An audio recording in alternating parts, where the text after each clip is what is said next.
Aloha, namaste. Welcome again to another Krishna book reading. My name is Janapati Das, and we're going to get right into our hearing and chanting of Krishna's names as a prime benediction for humanity at large. So please accept my respects and feel free to join in with my chanting.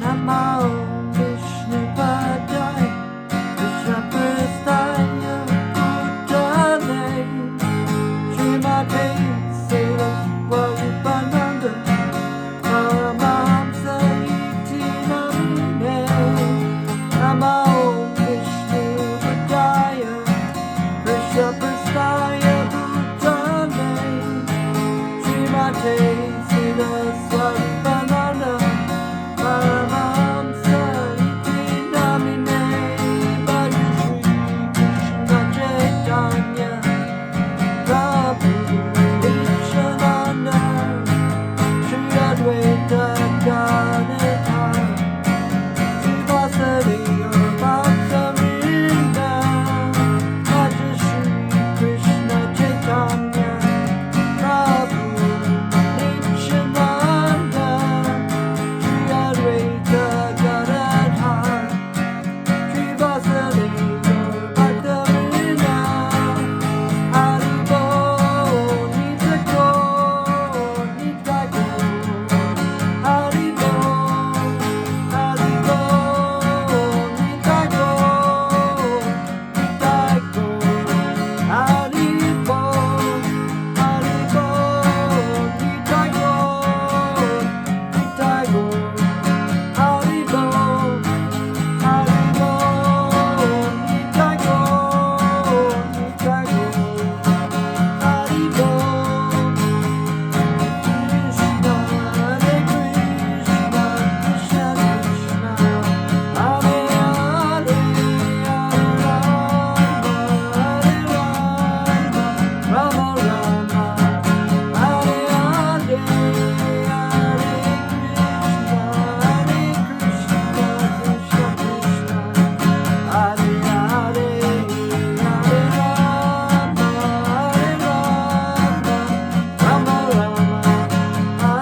Om Namo Bhagavate Vasudevaya.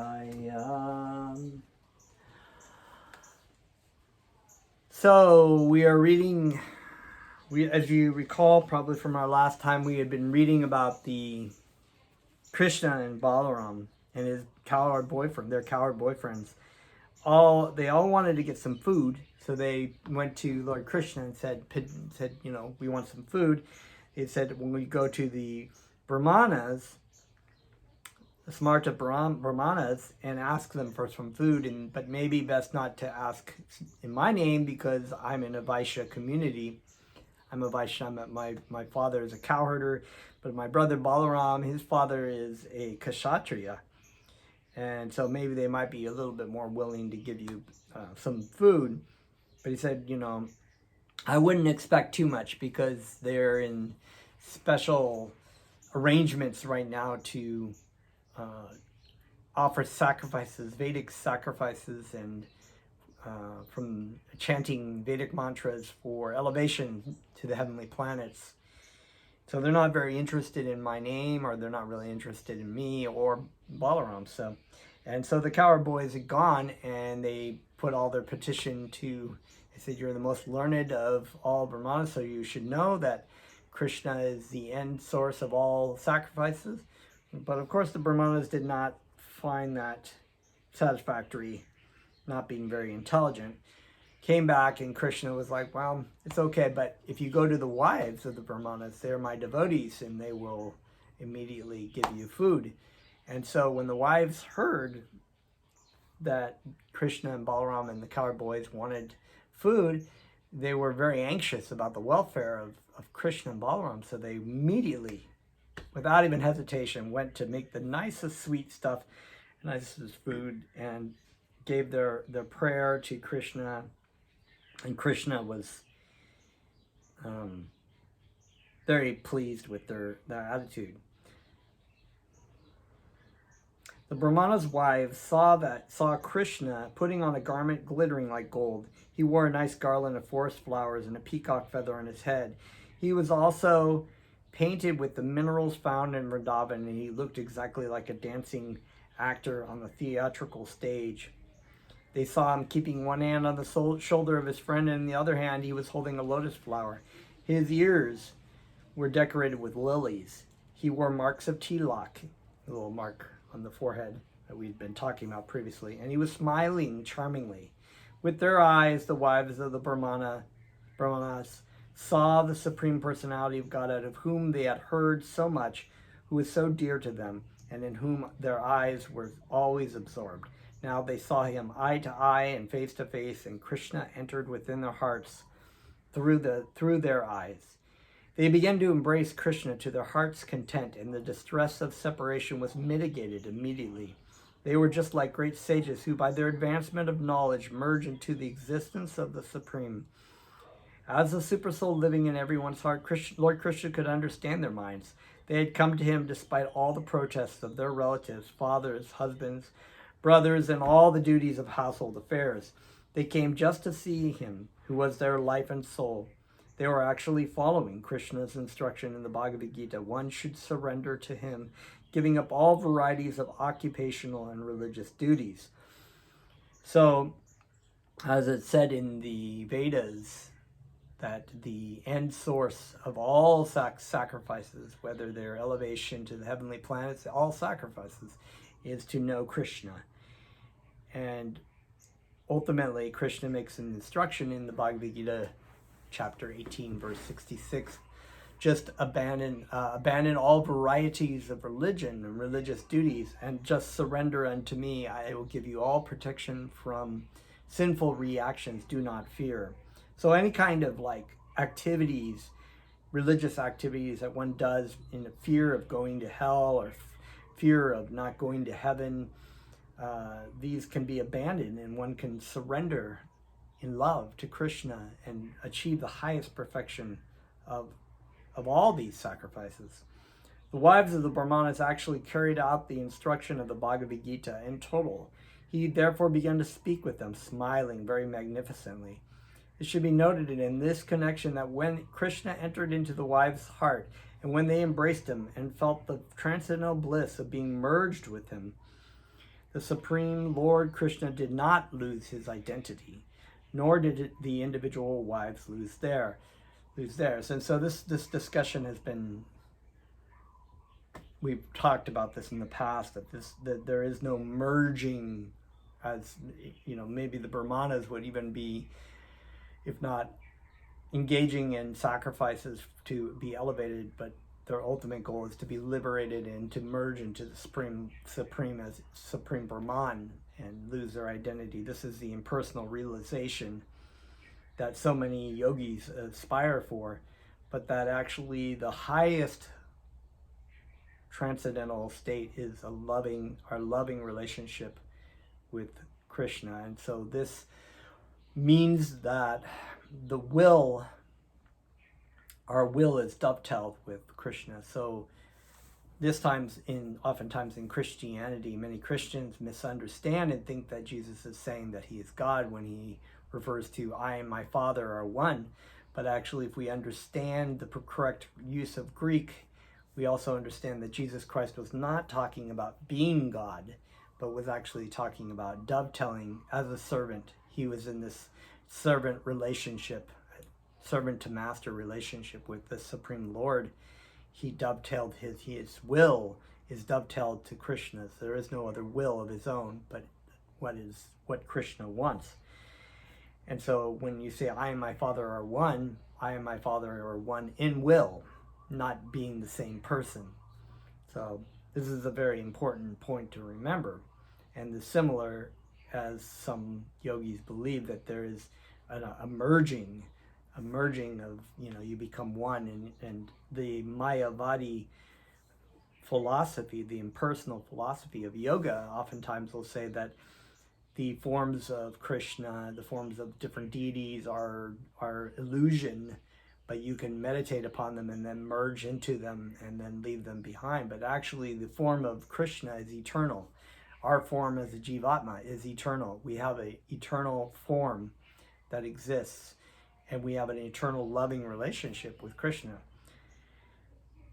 But in the case of the Jivatma, we are marginal. We are apt to be influenced by the external energy of Maya Devi, and therefore forget our true identity and our relationship with the Supreme.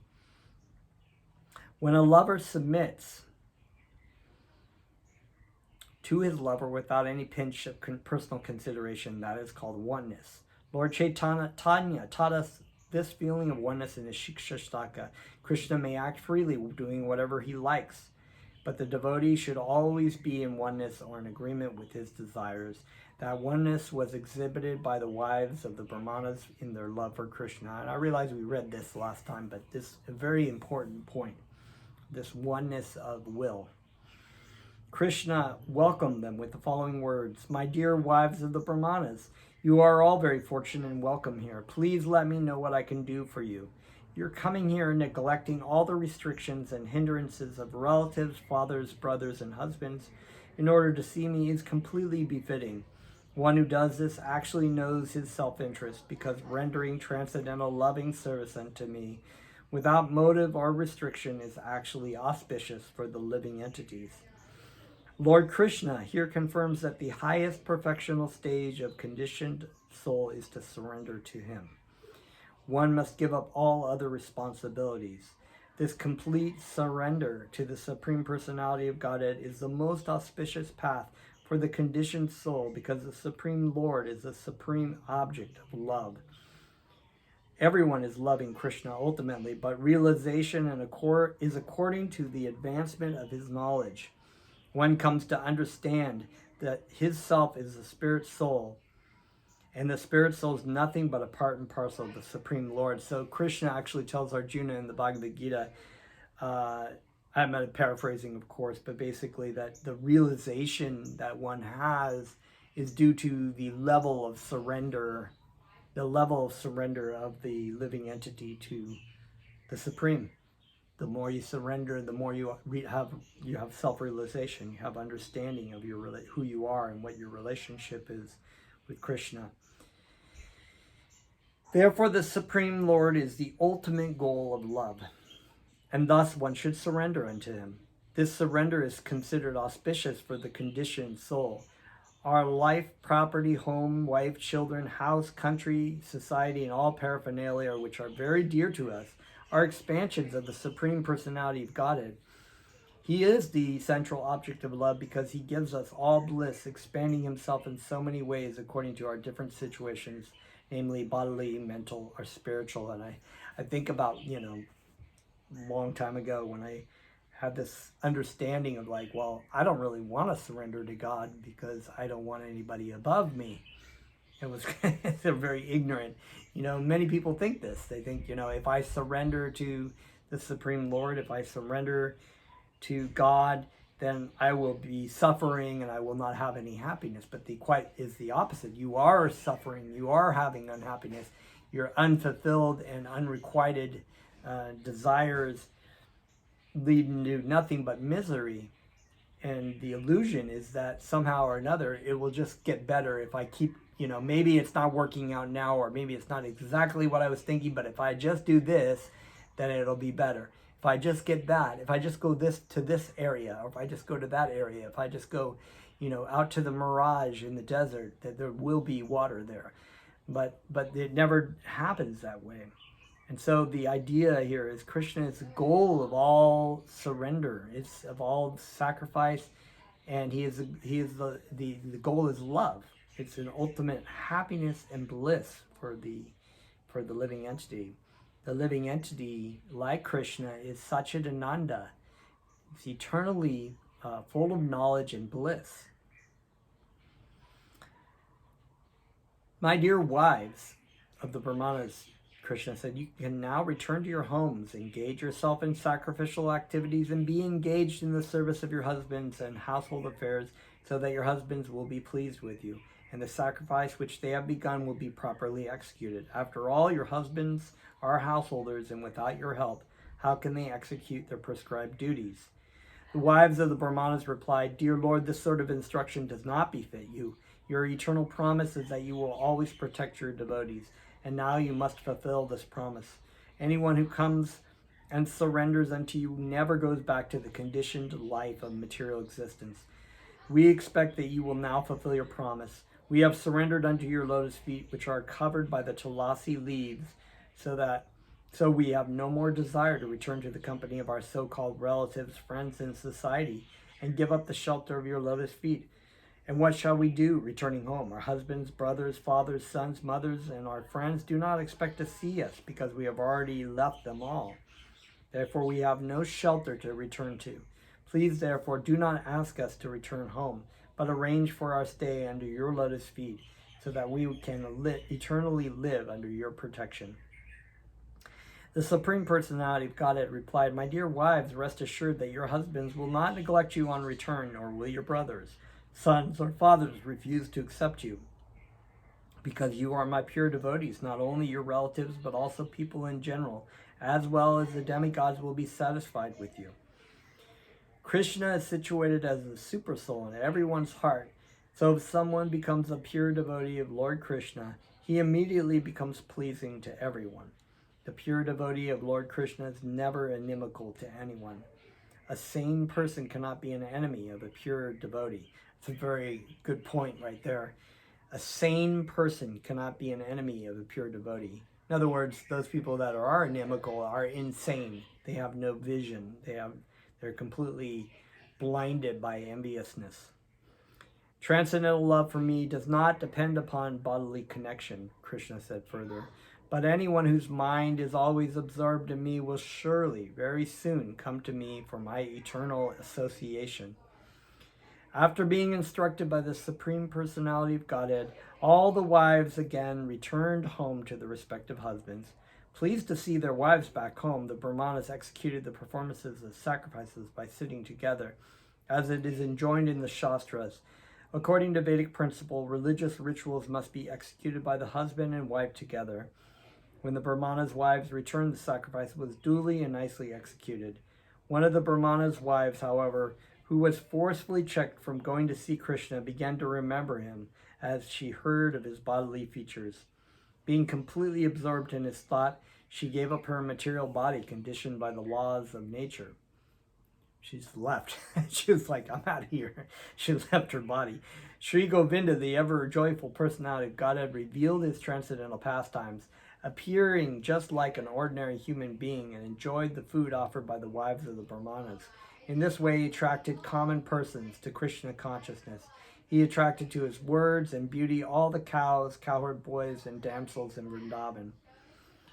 After the return of their wives from Krishna, the brahmanas engaged in the performances of sacrifice began to regret their sinful activities in refusing food to the Supreme Personality of Godhead. They could finally understand their mistake, engaged in the performance of Vedic rituals. They had neglected the Supreme Personality of Godhead, who had appeared just like an ordinary human being, and asked for some food. They began to condemn themselves after seeing the faith and devotion of their wives. They regretted very much that although their wives were elevated to the platform of pure devotional service, they themselves could not understand even a little bit of how to love and offer transcendental loving service of the Supreme Soul to the Supreme Soul. They began to talk among themselves, to hell with our being born brahmanas, to hell with our learning all Vedic literatures, to hell with our performing great sacrifices and observing all the rules and regulations, to hell with our family, to hell with the expert service in performing the rituals exactly to the description of scriptures, to hell with it all, for we have not developed transcendental loving service to the Supreme Personality of Godhead, who's beyond the speculation of mind, body, and senses. So this is a very important point, that someone could be very learned, very knowledgeable in sciences, or could be doing so many so-called important things, in this case Brahmana priestly people, but they do not understand that the goal of all things is Krishna. Krishna is the source of all knowledge. Krishna is the source of all sacrifice, everything. And without that understanding, there's no real benefit to the kind of rules and rituals that you do. And you will actually see this quite a bit. People engaged in religious or ritualistic, religious ceremonies without really understanding that the goal is to come to know God. They're just like, they get trapped in their ritualistic way of doing things. And even Lord Jesus Christ had called out the Pharisees, the Jewish leaders, for not understanding that those rules and regulations that were set up by Moses and Abraham and all their forefathers was to come to know Jehovah, come to know Yahweh, come to know the Supreme Lord. And they were just very puffed up and very much like brahmanas, smarter brahmanas, in this case, thinking that they know very much, that they are the leaders, and engaged in their false ego, without understanding that the Supreme Lord, even Jesus Christ, was standing before these Pharisees, and they could not even recognize a devotee of God. They were so arrogant and puffed up. They had no entrance. The learned brahmanas, expert in Vedic ritualistic performances, were properly regretful because without developing Krishna consciousness, all discharge of religious duties is simply a waste of time and energy. That's what Jesus was saying to these Pharisees. You vipers, you fools, you're engaging in all these activities. You don't even understand anything. The external energy of Krishna is so strong that it can create illusion to overcome even the greatest mystic yogi. Although we expert brahmanas are considered to be the teachers of all other sections of human society, we also have been illusioned by the external energy. Just see how fortunate these women are who have so devotedly dedicated their lives to the Supreme Personality of Godhead, Krishna. Another story in that Jesus was talking with the rabbis and the Pharisees, and then the mother Mary Magdalene, who is a prostitute, came in and threw herself at her feet and was crying at the feet of Jesus, and wiped her tears on his feet, washed her tears with feet, and wiped it with her hair. and had some perfume or something, I think it was also.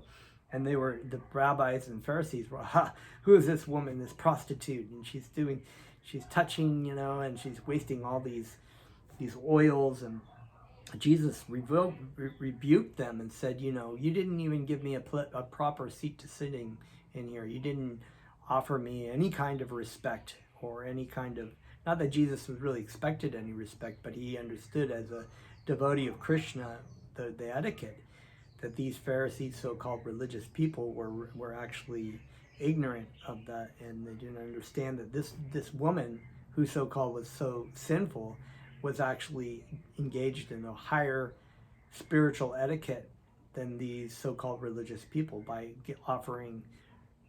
humbly, seeing herself as lower than the straw on the street, but praying for mercy from Krishna from Jesus by offering her tears for washing his feet and perfume and drying it with her hair. So she was actually a very great devotee. They could easily give up their family. Okay, so just see how fortunate these women are who have so devotedly dedicated their lives to the Supreme Personality of Godhead, Krishna. They could easily give up their family connection, which is so difficult to do. Family is just like a dark well for the continuation of material miseries. Women in general, being very simple in heart, can very easily take to Krishna consciousness, and when they develop love of Krishna, they can easily get liberation from the clutches of Maya, which is very difficult for even so-called intelligent and learned men to surpass. Men actually, and people, because Krishna is the supreme male, we have, when we're incarnated into a body of a male, we have a desire to control. That's, men are we have a controlling attitude, so we want to be the controller, we want to be in charge. Women are more passive and willing to serve and step back, and so women, as they say, they don't have maybe the intelligence as most men, but they have the humbleness that men don't lack. So oftentimes, just like the wives of Kaliya were praying to Krishna earlier in the Krishna book, they were very easily humble and able to please Krishna, whereas the men were not. According to Vedic injunction, women are not allowed to undergo the purificatory process of initiation by the sacred thread. That was, nowadays that's changed a bit, because I know of women disciples who are brahmanas. Nor are they allowed to live as brahmachari in the ashram of the spiritual master, brahmacharini in the ashram of the spiritual master, nor are they advised to undergo the strict disciplinary procedure, nor are they very much expert in discussing philosophy or self-realization. And by nature they are not very pure, nor are they much attached to auspicious activities. But how wonderful it is that they have developed transcendental love for Krishna, the Lord of all mystic yogis, the brahmanas exclaim. They have surpassed all of us in firm faith and devotion unto Krishna, which actually makes them more intelligent than the brahmanas. Being too attached to the materialistic way of life, although we are considered to be masters in all purificatory processes, we did not actually know what the goal is. Even though we were reminded of Krishna and Balaram by the cowherd boys, we disregarded them. We think now that it was simply a trick of mercy upon us by the Supreme Personality of Godhead, that he sent his friends to beg foodstuff from us. Otherwise, he had no need to send them. He would have satisfied their hunger then and there just by willing to do so. If someone denies Krishna's self-sufficiency on hearing that he was tending the cows for livelihood, or if someone doubts his not being in need of the foodstuff, thinking that he was actually hungry, then one should understand that the goddess of fortune is always engaged in his service. In this way, the goddess can break her faulty habit of restlessness. In Vedic literatures like Brahma Samhita, it is stated that Krishna is served in his abode with great respect by not only one goddess of fortune, but many thousands. Therefore, it is simply illusion for one to think that Krishna begged food from the brahmanas. It was actually a trick to show them the mercy of accepting him in pure devotional service. The Vedic ceremonial paraphernalia, the suitable place, suitable time, different grades of articles for performing ritualistic ceremonies, the Vedic hymns, the priest who is able to perform such sacrifice, the fire and the demigods, the performer of the sacrifice, and the religious principles are all meant for understanding Krishna. For Krishna is the supreme personality of Godhead. He is the supreme Lord Vishnu and the Lord of all mystic yogis.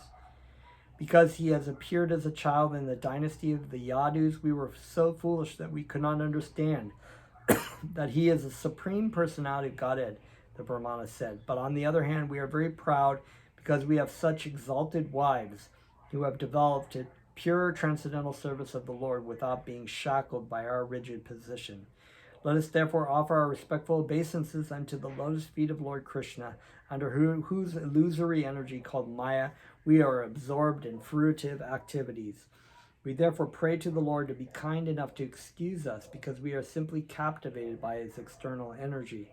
We transgressed his order without knowing his transcendental glories. The brahmanas repented for their sinful activities. They wanted to go personally to offer their obeisances unto him, but being afraid of Kamsa, they could not go. In other words, it is very difficult for one to surrender fully into the personality of Godhead without being purified by devotional service. The example of the learned brahmanas and their wives is vivid. The wives of the brahmanas, because they were infused by pure devotional service, did not care for any kind of opposition.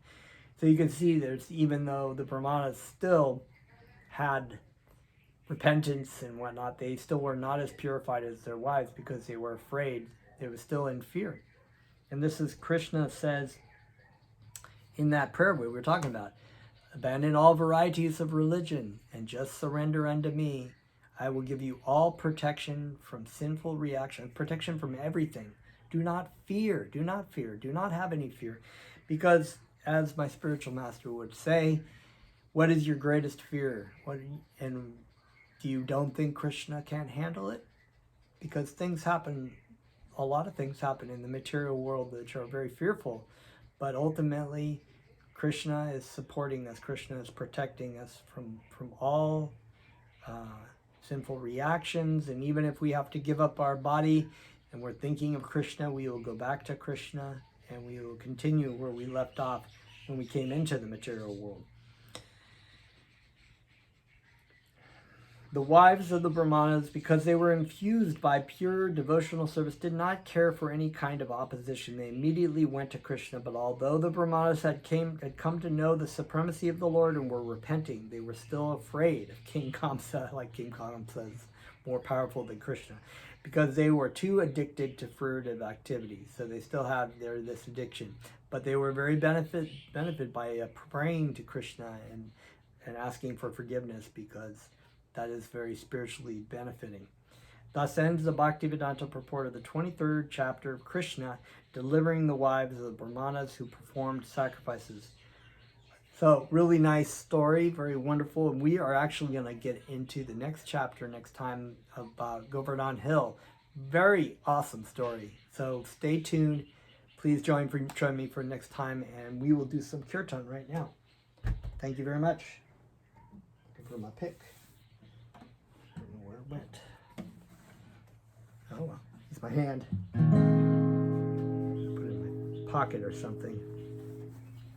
Is it there? No. That's the guitar player's dilemma. Always, where do I put the pick?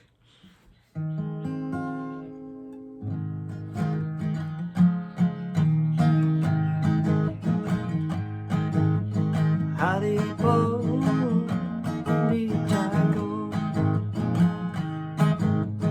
Nitai go, Haribo, Haribo, Nitai go, Nitai go, Haribo, Haribo, Nitai go, Nitai go, Haribo.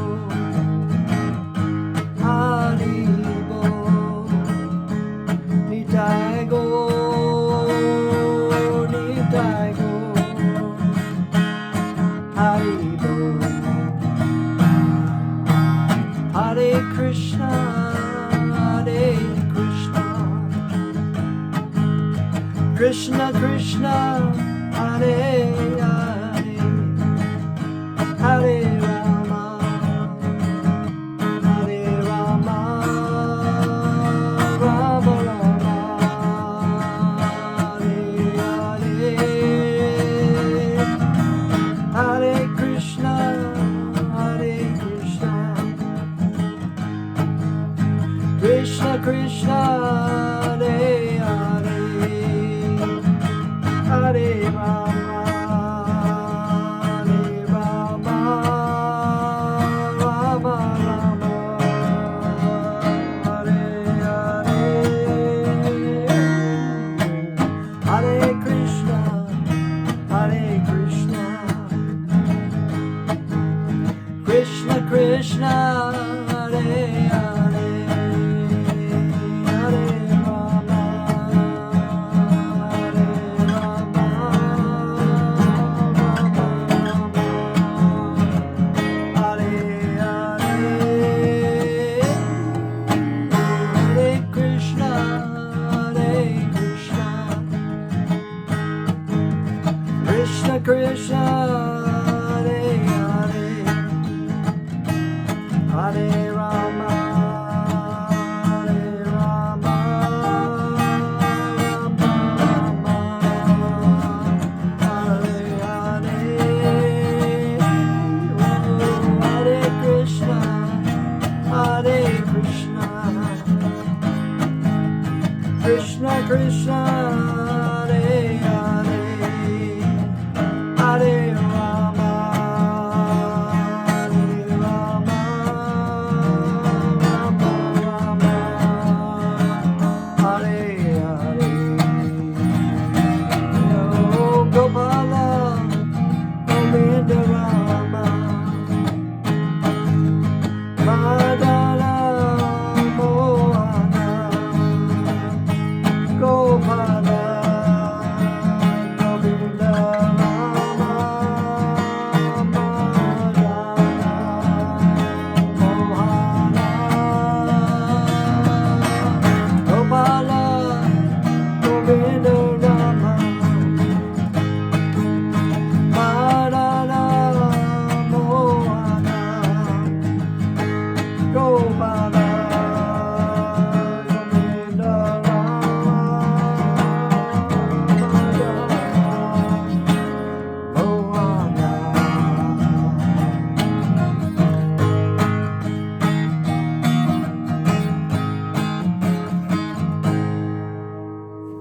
All right, that's all for today. Haribol, thank you very much. See you for your next class. Namaste.